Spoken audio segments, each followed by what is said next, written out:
Welcome to T News 9 channel.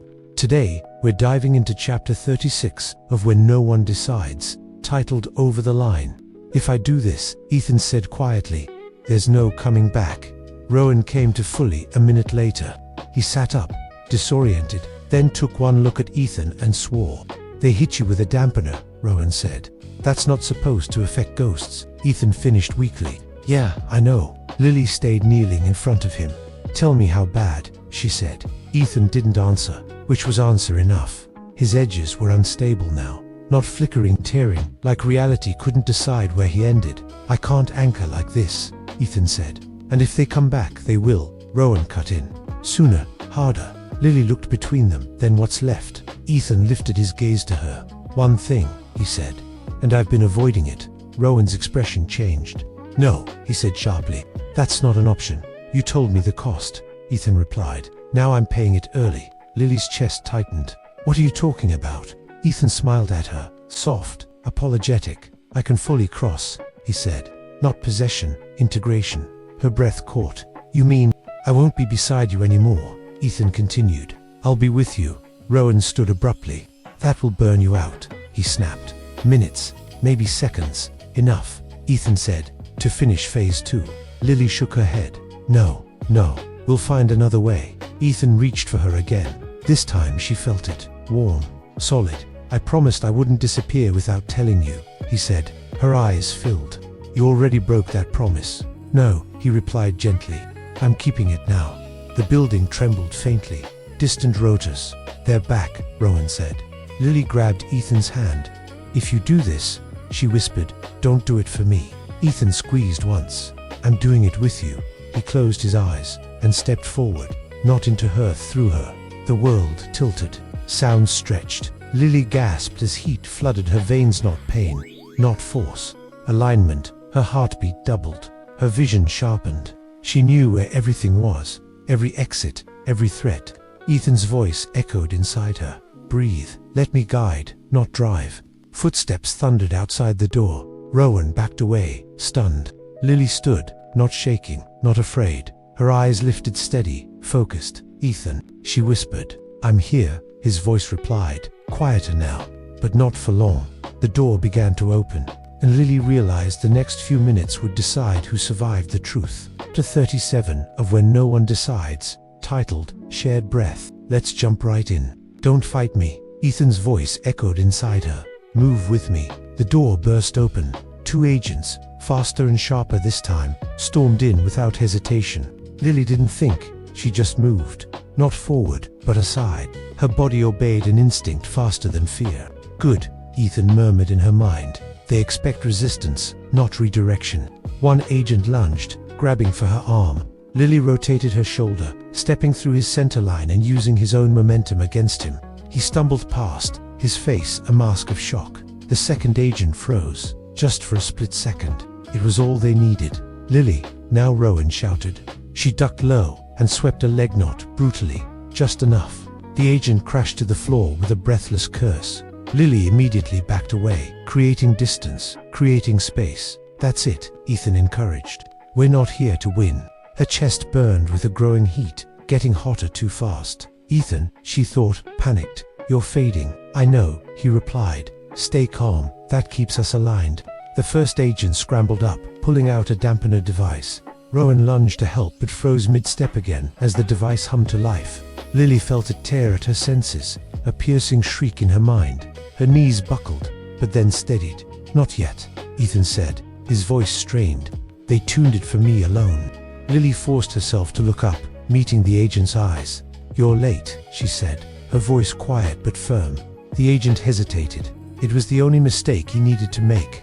She grabbed the edge of a heavy table and, with perfect timing, threw it sideways. It crashed between them, creating noise and chaos just as sirens grew louder outside.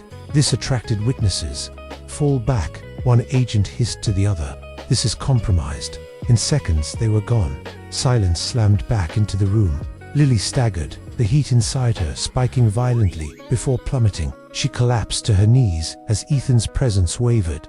Okay, he breathed. Okay, this is the edge. Her hands trembled. Don't go, she whispered aloud. Rowan knelt beside her, completely stunned. "I've never seen that work," he said quietly, but Lily barely heard him. "I'm still here." Ethan's voice came, thin and fading. "But I can't stay like this." Tears blurred her vision. "I know," she whispered. Ethan's voice softened, fading but steady. "You don't need me to fight anymore." Lily shook her head, desperate. "Yes, I do." "No," he replied gently. "You need me to let go." Her breath hitched, a sob caught in her throat. And in the quiet aftermath, as his presence receded, Lily finally realized the truth. The bond hadn't made her stronger. It had just shown her she already was. Chapter 38 of When No Decides. When the noise faded, so did he. The room smelled of dust and hot metal. Rowan spoke low and fast into a secure line, arranging exits they would never use. Lily sat motionless on the floor, her back against the wall, just staring at her hands. They looked so normal, but they felt completely empty. "Ethan," she thought, a silent plea. But there was no answer. It wasn't just silence, it was a profound absence. Rowan knelt a few feet away, giving her space. "He warned you this would happen," he said, his voice gentle. "I know," Lily replied, her own voice sounding distant, like it belonged to someone else. She closed her eyes, trying to recapture that feeling of alignment, of certainty she'd felt with Ethan. But it was gone, slipping through her fingers like smoke. She pushed herself to her feet. No dizziness, no weakness, just a heavy, crushing weight. "They won't come back tonight," Rowan said. "That much disruption buys us time." Lily nodded numbly. "Time for what?" Rohan paused, choosing his words carefully. "For grief," he said, "and for decisions." They left before the first light of dawn, taking different routes, wearing different faces. The city looked exactly the same, which felt fundamentally wrong. Back in her apartment, Lily sat on her bed and waited. 5 minutes, 10. The habit was ingrained. Ethan should have said something by now, but there was only nothingness. She walked to the mirror and met her own gaze. "You did it," she whispered to her reflection. "You survived." The words felt hollow, meaningless. Just then, her phone buzzed. It wasn't a call or a text. It was a notification she'd never seen before. Local cache restored, one file recovered. Her heart leaped into her throat. Rowan hadn't sent anything. With trembling fingers, she opened it. It was a voice memo. Static crackled for a second, and then, "Hey," a voice said softly. It was Ethan's. "If you're hearing this, I ran out of time." Her breath caught, shattering in her chest. Ethan's recorded voice continued, calm and steady. "I didn't disappear," he said. "I changed states." Lily slid down the wall, clutching the phone to her chest, as if it were a lifeline. "Don't look for me," the message said. "Finish what we started." The recording ended abruptly, and in the sudden, echoing silence, Lily understood. This wasn't goodbye. It was a handoff. Chapter 39 of When No One Decides, titled The Message. The phone in Lily's hand came alive with a voice from the past. A recording, Ethan's voice. "I didn't stay," he said, the words clear despite the faint static. "So you could hold on." The recording was short, but every word carried the weight of a lifetime. He sounded so calm, almost unnervingly so. "Lily," he said, his tone steady, "if you're hearing this, then you already know how this ends." She clutched the phone to her chest, as if trying to hold on to him. "I crossed the line because I wanted to," he continued. "Not because I was brave, not because I was right." He paused for a moment. "I crossed it because I didn't want my last act to be running." Tears began to trace paths down her cheeks, silent and unstoppable. "You're going to feel like I left something unfinished," Ethan's voice predicted. "That's normal. That's human." Another brief pause, then he continued. "But I didn't teach you so you could replace me." Lily shook her head, whispering a denial into the empty room. "No," she knew the truth. "You taught me so I wouldn't need you." His voice seemed to soften, as if he could hear her unspoken words. "You don't owe me survival," he said. "You don't owe me revenge." That single word, revenge, hung heavy in the air between them. "You owe yourself honesty." Her own breathing began to steady, mirroring his calm. "There's a folder," Ethan went on, his voice pulling her focus. "Hidden where you'd never look first." Her eyes widened in surprise. "Rowan knows the access path," he explained, "not the reason." The static crackled for a second.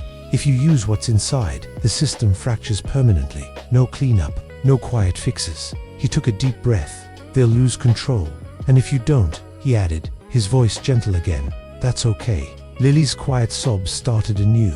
a release of tension she hadn't realized she was holding. Walking away doesn't make you weak, Ethan said. It makes you free. The final words were barely a whisper, a ghost on the line. Thank you, he said, for seeing me when I was already gone. Then, a click. The recording ended. The phone screen went dark, plunging the room into silence. Lily remained perfectly still for a long moment. Then, slowly, she rose to her feet. Her face was wet with tears, but her hands were steady. As the first rays of morning light broke over the city, a profound realization dawned on her. The story was never about whether Ethan survived. It was about what she would choose to do with the truth he had left behind. Chapter 40 of When No Decides, titled Solo. The silence was her confirmation. No one corrected her, and that's how Lily knew the nightmare was real. She didn't call Rowan right away. She just sat there holding her phone as the morning sun crept into her room, feeling like an intruder. Finally, she stood, got dressed, and left. There was no big dramatic exit, just simple, determined movement. The place Ethan had told her about was one of those spots that's only obvious once you know it. The school library, not the building itself, but the system. An old forgotten terminal with an offline index. A digital ghost town that no one bothered to update or optimize. As they agreed, Rowan was waiting for her outside. "You sure about this?" he asked softly. "No," Lily admitted, "but I'm ready." He gave a single, understanding nod and stepped aside, giving her space. She found the folder easily hidden away in a local archive where the rules and protocols had long been forgotten. No network connection, no digital tripwires. The fact that it opened so easily scared her more than any encryption would have. Inside she found ledgers and long chains of approvals, but there was something else. A simple text file named WHY. Lily opened it, and Ethan's words filled the screen. It wasn't a set of instructions, it was a confession. He had realized the system didn't just allow for harm, it made it normal. It turned people into statistics, into acceptable losses. So, he started logging all the discrepancies, not to expose the system, but to understand it. Because understanding, he wrote, changes how you kill. Her hands started to shake. This wasn't a weapon, it was a mirror, reflecting the cold logic of the system back at her. She closed the file and opened the last item. A script. It was short, elegant. It wasn't designed to destroy or leak data. It was recursive. It didn't steal information. It questioned it. The script would force every approval request to demand justification from itself, creating an infinite loop of internal audits. The system wouldn't crash, it would just stall forever. Lily took a slow, deep breath. She thought of Marcus, of Rowan, of Ethan, and finally of herself. She ran the script. For a moment, nothing happened. No alarms, no flashing lights, just a quiet confirmation on the screen. Process initiated. Far away, high above the city, all of Marcus's screens froze. They weren't blank, they were just waiting. Lily shut down the terminal and walked out into the daylight. Rowan met her gaze, his expression searching. "It's done," she said. He studied her for a long moment. "And you?" She remembered Ethan's message, his confession. "I chose," Lily replied. The city around them buzzed with life, completely unaware. But deep beneath its surface, the system had just begun to doubt itself.